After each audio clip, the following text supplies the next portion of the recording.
All right, let's let the 3:15 begin. And I think we have to be done at 3:45, correct? Is that, I think, the schedule? On to the next one after that. So 3:50. All right. Well, listen, I'm going to get started now with this next session. And we're titling it, What's in the Vault? Okay? Preservation Lessons from a Bank Building Owner. Okay? So here we go. I've been really looking forward to this. So again, we're titling this What's in the Vault? Preservation Lessons from Bank Buildings, and we have 30 minutes to do this. Now on the panel is Noah Pearson from the Farmers and Merchant Union Bank in Columbus. And then I asked Mike also to sit. You've heard Mike's session. We might get some kind of technical questions about listings and things like that. You may be able to answer all of them, but I thought just in case Mike can be the kind of backup for that. I guess before I'm going to kind of ask you a little bit about why you're doing this, I guess I'm going to say this, that this is just such an important, iconic bank. You know, for this thing, let's do small town banks in Wisconsin. We conjured up that idea half a year ago. This is all I could think of.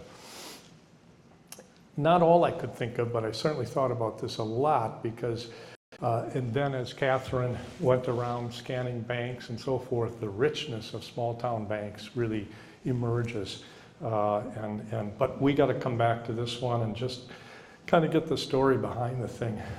I will offer this up to you by way of explanation. I have to be a little bit careful here because sometimes I run on a little bit too much. But I think when I started thinking of being an architect in the mid 1970s, I can't help but think that the guy who attracted me was Louis Sullivan. I don't know if it means anything to students anymore, but certainly it meant a lot back then. And this incredible decorative language of Louis Sullivan and his terracotta.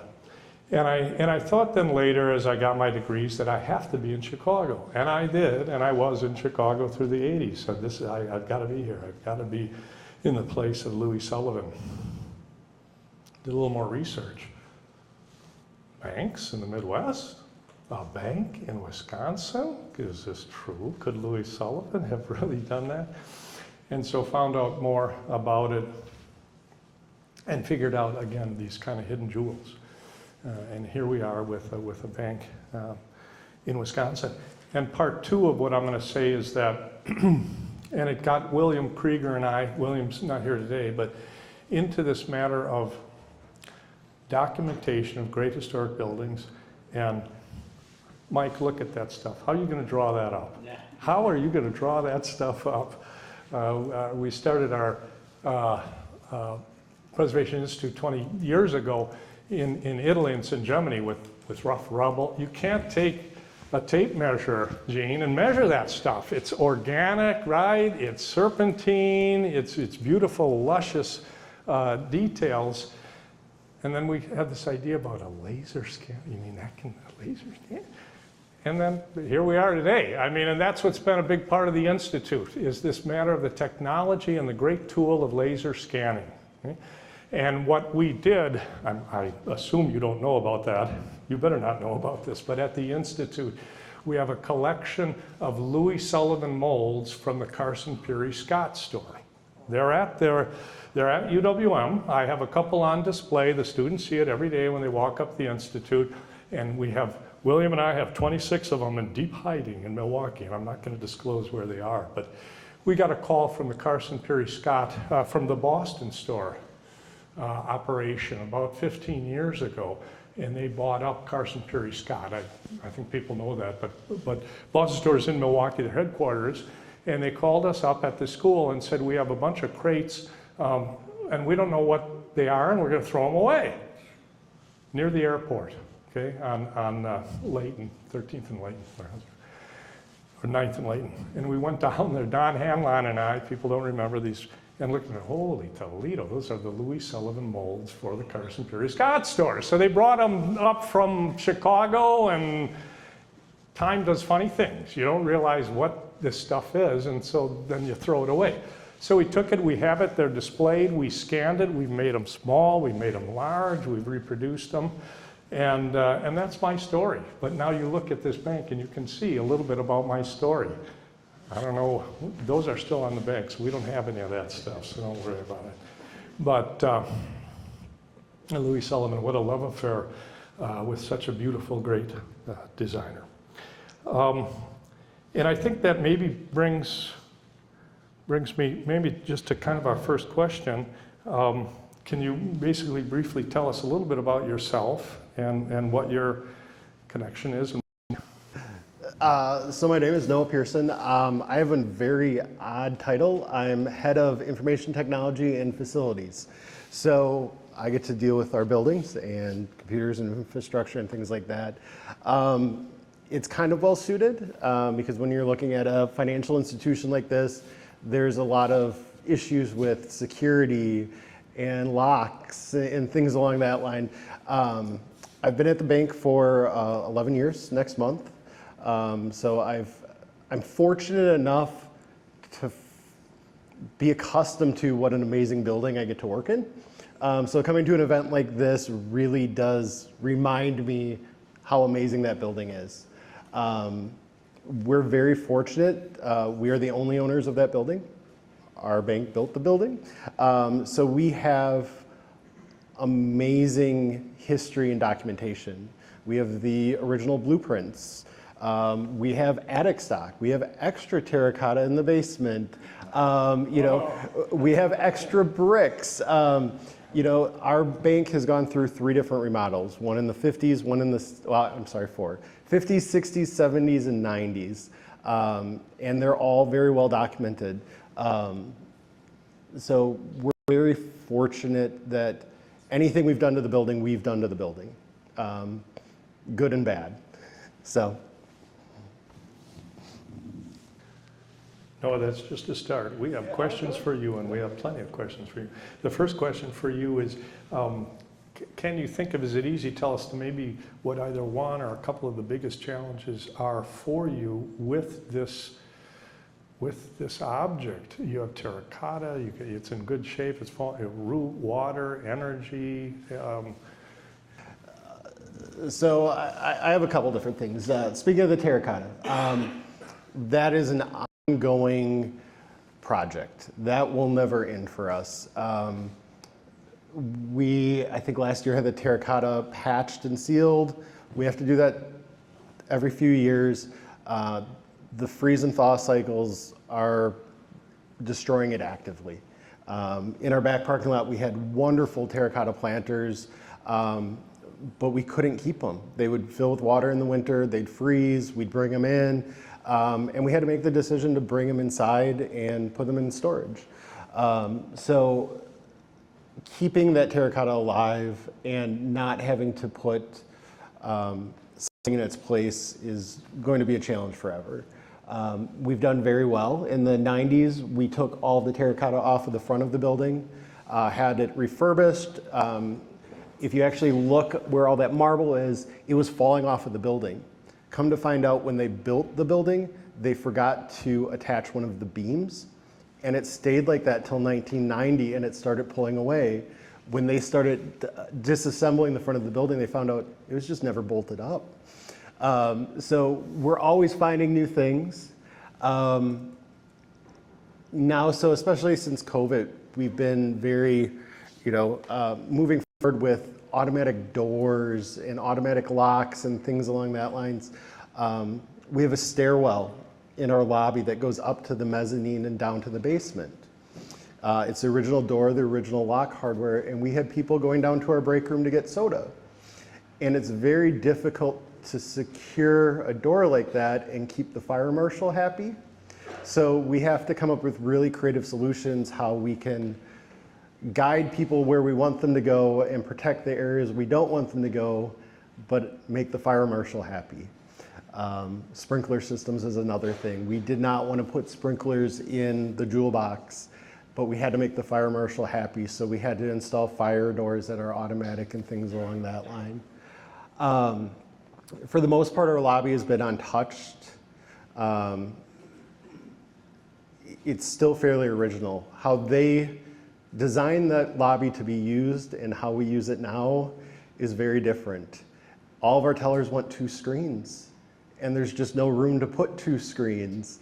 You know, receipt printers and scanners and things like that, that was never designed with that even anywhere near in mind. So just physically fitting the technology into that location requires some creativity, and it's challenging, but we make it work, and we want it to work, so we just come up with different ideas. And I think embedded in that answer was the modernization, right? The plumbing to meet fire code standards, probably telecommunications, those kinds of things. But you've been able, I think I met your predecessor a while ago, okay, before you. I didn't meet you, but you've been on the job 15 years, I think you said. 11, yeah. 11 years. And I've been inside, and when I was there taking photographs last week, I saw it through the windows. It wasn't open, but still looks like it's beautifully preserved on the inside. It seems to me, I'm just speaking through looking through a window, but it doesn't look like there's been a lot of changes to the interior casework. So, no, there's been very few changes. The only major change that we did is we removed 1 teller line to put in a desk in. We were fortunate enough that we've left the jewel box as original as we can. What we've done to help adapt is we've added on. So in the 1950s, we added on a drive-through to the rear of our building. In the 1960s, we bought the bakery next door and put our offices in. So we didn't have to adapt the original space to expand and to grow.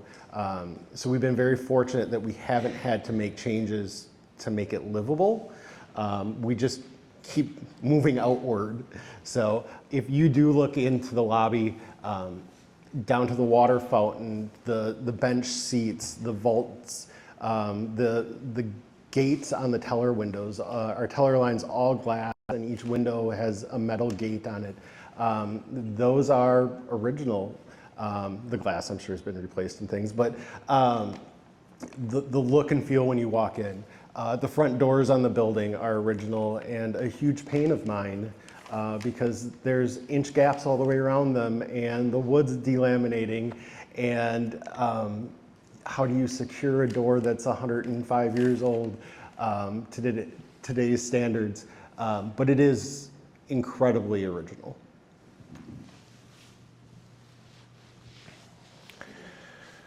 Which kind of leads me, I guess, the next thing we had on here was the word financial. I mean, somehow you've made this work. I've been involved in Milwaukee City Hall for a long time now, and the terracotta gets replaced. It doesn't get replaced properly. It blows off the building. It gets scaffolded, gets replaced again. Terracotta is a complicated material unless you have proper weeps, right, and proper movement joints and things like that. And can be expensive, but somehow you guys have, your organization has figured out, which is going to lead me to have you, tax credits and things like that. So we've been very fortunate that we've maintained the building through our ownership. We've, like I said, in the 90s, we completely disassembled the front of the building. I cannot remember the company out of New York that came in and refurbished all the terracotta and remounted it for us. We have a local company that's certified that comes in and does small work for us and some sealing and fixing some of the grout and things along that line. So it hasn't been a big bite. It's been a lot of little bites over the years. We've also been fortunate enough to self-fund. So we've never taken any grant money. We've never had any outside funding. We've always done it on our own. That's been a little bit of a pride thing for us, to be able to maintain it and keep it going. We see ourselves as a pillar of the community, and we see our bank building as a pillar of the community. And so we're really vested in keeping that up and keeping it as beautiful as we can and as original as we can. Couple other areas I do want to cover before our time is out. I'm a bit of a techno guy on the technologies of the thing and so forth. And then I do have a question. I want to talk about the interior of the thing in some ways, maybe related to Mike's. I don't think you were here, but Mike worked on a bank building that had real interior retain your tax credits challenges, which I thought I'd really like to kind of follow up a little bit with. But beyond those two things, what about the community? Do you live in Columbus? You live in Columbus. I mean, what is the sentiment about the people in Columbus? Do they recognize this jewel, this thing of national significance? It's a national historic landmark. Well, what is your feeling about your community? You want to tell us? I knew I'd get her involved. That's a very good question. That's really well hard. Yeah. I grew up in Columbus, moved Okay. away for a lot of years, and only recently moved back and started working. But I do, I mean, Columbus has always had that sense of that super close-knit, Okay. small-town community. But I also think this is such a fixture of the community. We're just so used to it. It's one of those things that you see it every day. So I don't know if it's appreciated almost like it should be. You know, because it is such a great piece of architecture, but it's been around forever, and they maintain it so well. And I encourage everybody to come and see it. Yeah. It's beautiful. We welcome everybody to come and take a look. That kind of relates to a question I have, and that is, was it recognized as iconic when it was first built? I mean, we looked at the bank that Mike McQuillen talked about, and that was very quickly recognized as something extraordinary or special, right? Or different and novel. And so I'm wondering if this bank too was historically plotted. That plaque went up there pretty early, right? 1972? Yes, I believe so. I believe it was in the 70s. I think that's what that says. That's why I was trying to click back to it. So maybe part of the answer is I think it was recognized pretty quickly, as being something of significance. And I think through Vicky's answer that there's been just a general community-wise respect for this thing. And thank you, lucky stars.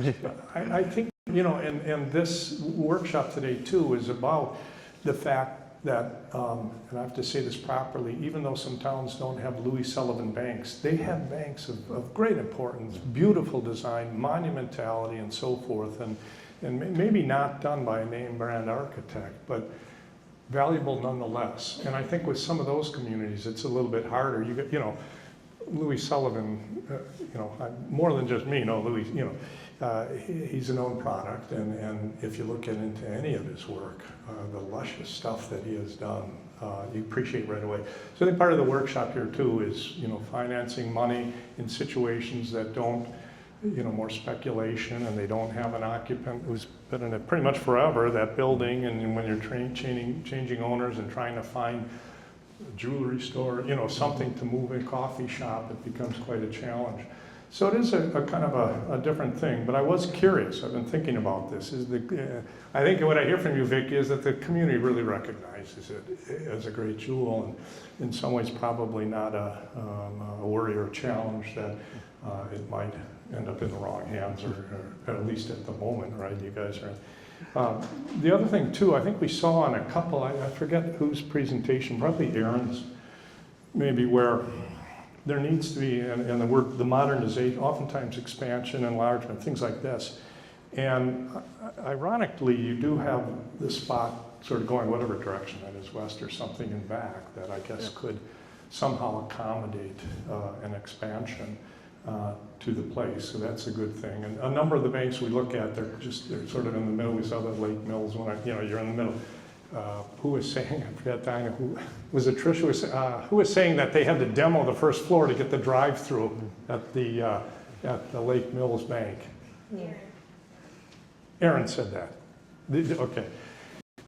And that's what a lot of the banks are faced with. They're tight in those downtown areas, which makes them in some ways so wonderful because, and visit Columbus, it's a cool downtown. I had a picture in kitty corner is the city hall. Wow, beautiful building. So these small, what is the population, by the way, of Columbus? 6,000? Oh, that's pretty good. That's pretty good.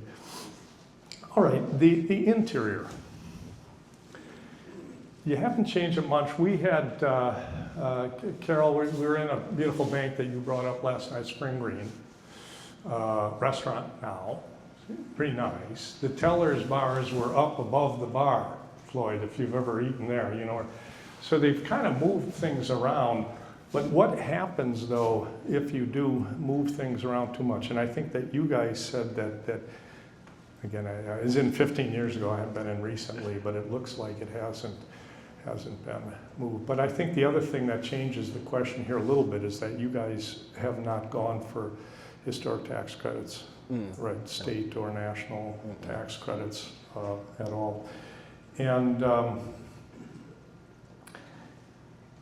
I guess I'm wondering, I want to make clarifications for my students also, you know, about local districts. Is there a local commission in Columbus?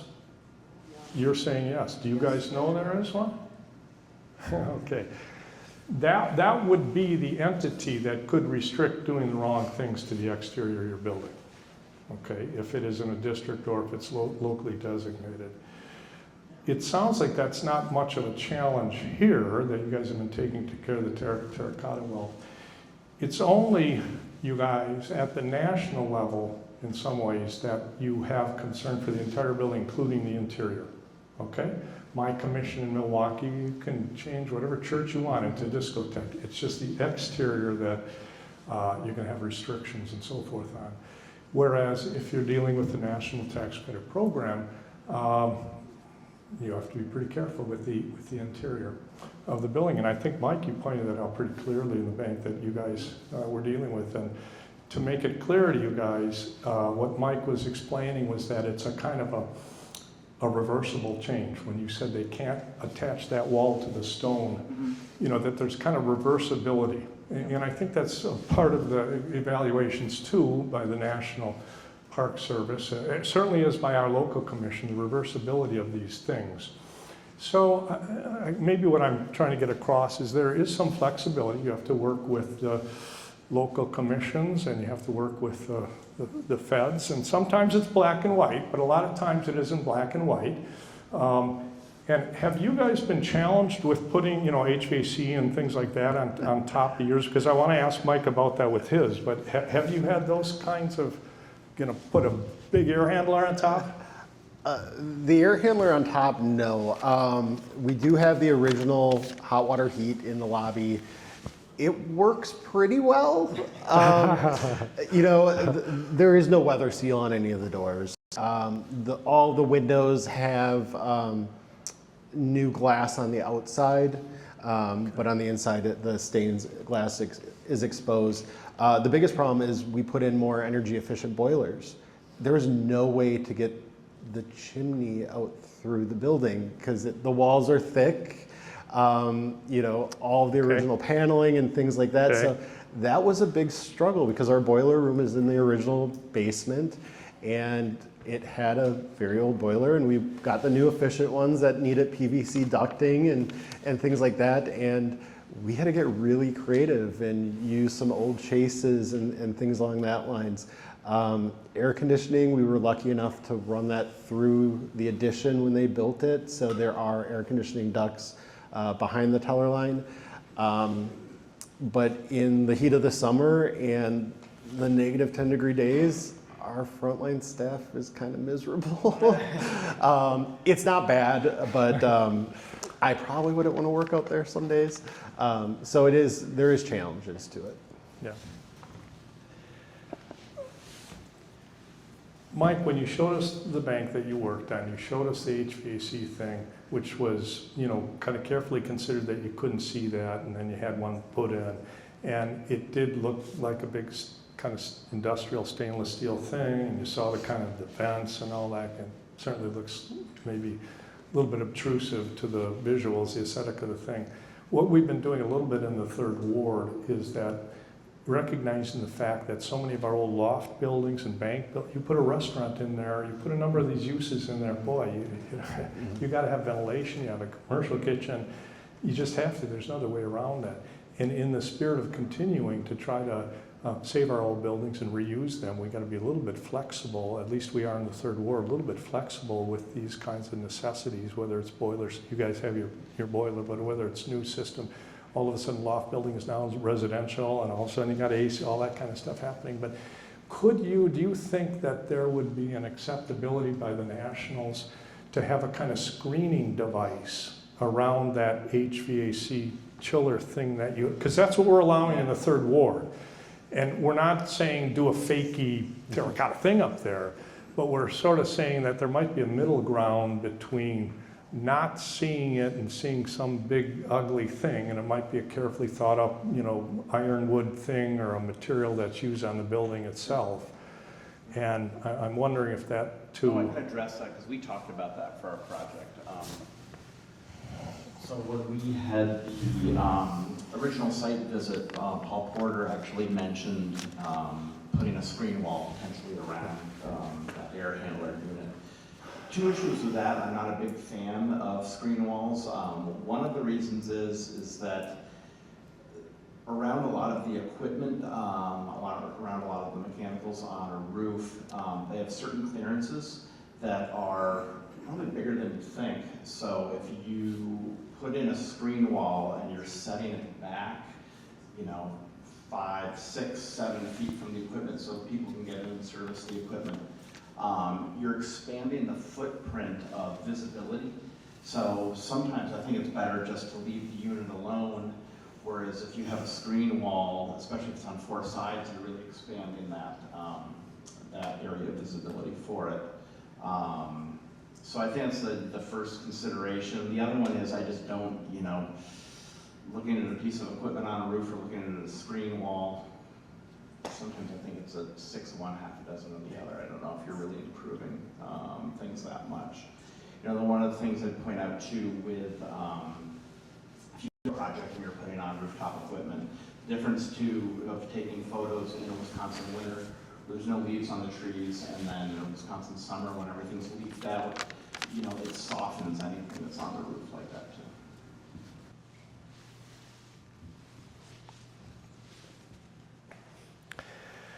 And some of those things are becoming more and more an issue of small cell stuff and clear stories and solar panels and those kinds of things that we have to think of carefully just to kind of keep the building, in this case, just keep it doing what it originally was doing as a bank building. I think we have just one last couple of words we hear.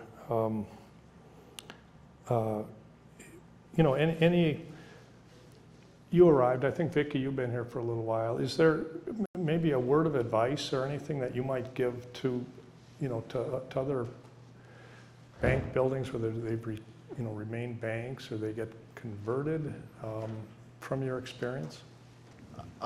Besides be creative, that's probably the biggest thing. And then finding the right vendors.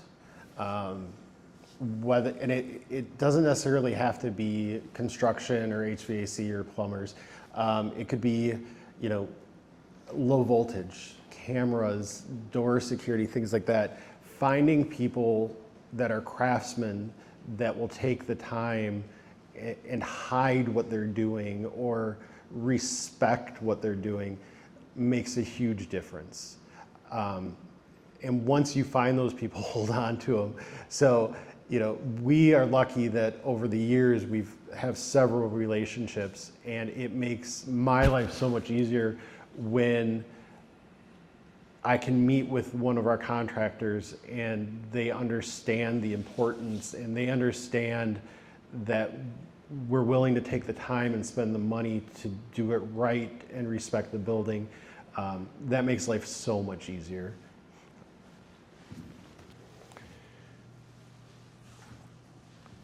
Mike, you get to answer that question too, but I'll give you a minute to think about it a little bit, all right?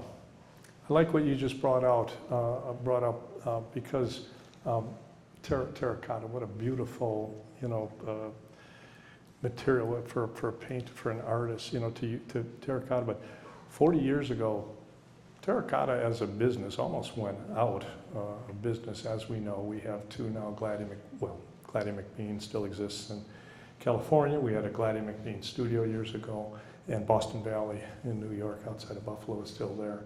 And thank God that these things didn't disappear completely, because they are coming back and aided with things like our laser scanning, and we send our files over the internet after we scan terracotta to California or to New York, or to Boston Valley in New York. And then they can kind of use those then to make the molds for the new terracotta. That was pretty simple stuff. You guys could, but we didn't have this 40, 50 years ago. You had problems with your terracotta breaking or falling off. It's gone. And that happened a lot, and I'm not going through these slides properly. I don't know where Elizabeth is. But I'd like you to get to the parapet one if you can here. But the parapet has terracotta on it. And as we know in Chicago in the 40s, when terracotta fell off the buildings, that's a serious violation. People fell on people. Floyd, I don't know, 40 years ago, downtown Chicago. So first of all, they have inspections required. In Milwaukee, I think it's every 5 years. In Chicago, it's every 2 years. And so what do you do when the terracotta falls off? You take it all off. You've been in downtown at Third Ward. You take off if you have any kind of projecting parapet or coming out of the building. Yeah, that's a good one. And you can even see there, as I look quickly at that, you guys are going to have, what's the easy thing to do? You want to save money. Just take it off. Just take it off. Put some sheet metal on top.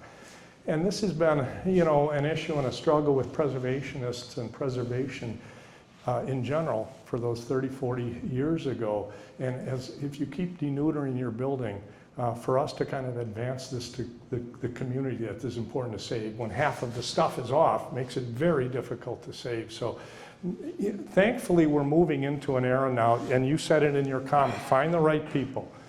There are right people out there. Don't find the wrong person. Don't find the contractor who wants the easy way out. And the internet and the Wisconsin Trust is advancing a services directory. You maybe don't have to have an expert in terracotta in Columbus, but they're around. And I think that's the good connective resource that the Trust provides, and that directories, that you can find these specialized experts and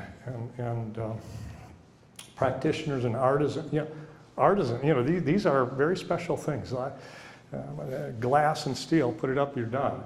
But to save our old buildings, we really need to concentrate on saving these things that you guys have done so nicely. And if you have any problem in the future, let me know about that terracotta. We'll get you going in the right direction. So these kinds of things are so important in our historic buildings. Mike, I gave you 2 minutes to tell us. You have to tell us what the lesson is or something like that. Well, I just think the lesson, and tagging on to what you said, it's finding someone to work on your building who's also flexible to understand it's a historic building. I think that where people get in trouble is if they try to enlist a contractor or subcontractor who says, this is the way we do it this way all the time, this is the way it's always been done. And those are the ones that can be an issue, because you want to present to them, this is what our building is, this is what our options are, what can you do to do it? And I certainly know with the bank, with Savings and Loan in Clintonville, the mechanical engineer was great, because we presented to him, these are the Park Service guidelines and conditions that we have. What can you do with your design for the mechanical system in the building? He's like, oh, let me go back to design and tweak it. And I think we can do this. And we heard back from him in a few weeks, and he was really took everything to heart that we said. So it was great. Great. So I think that's very true relative to 20, 30, 40 years ago. I'm coming across that too. Contractors who, they're open-minded about kind of doing it right, the proper flashing, copper, terracotta, and so forth. There really is it's really different than it was 30 or 40 years ago. Catherine, I think we said that was 350, right? And now we're on to another one? All right. Well, listen, Noah and Mike, thank you, and Vicki, thank you, making the comments that you did. Thank you very much.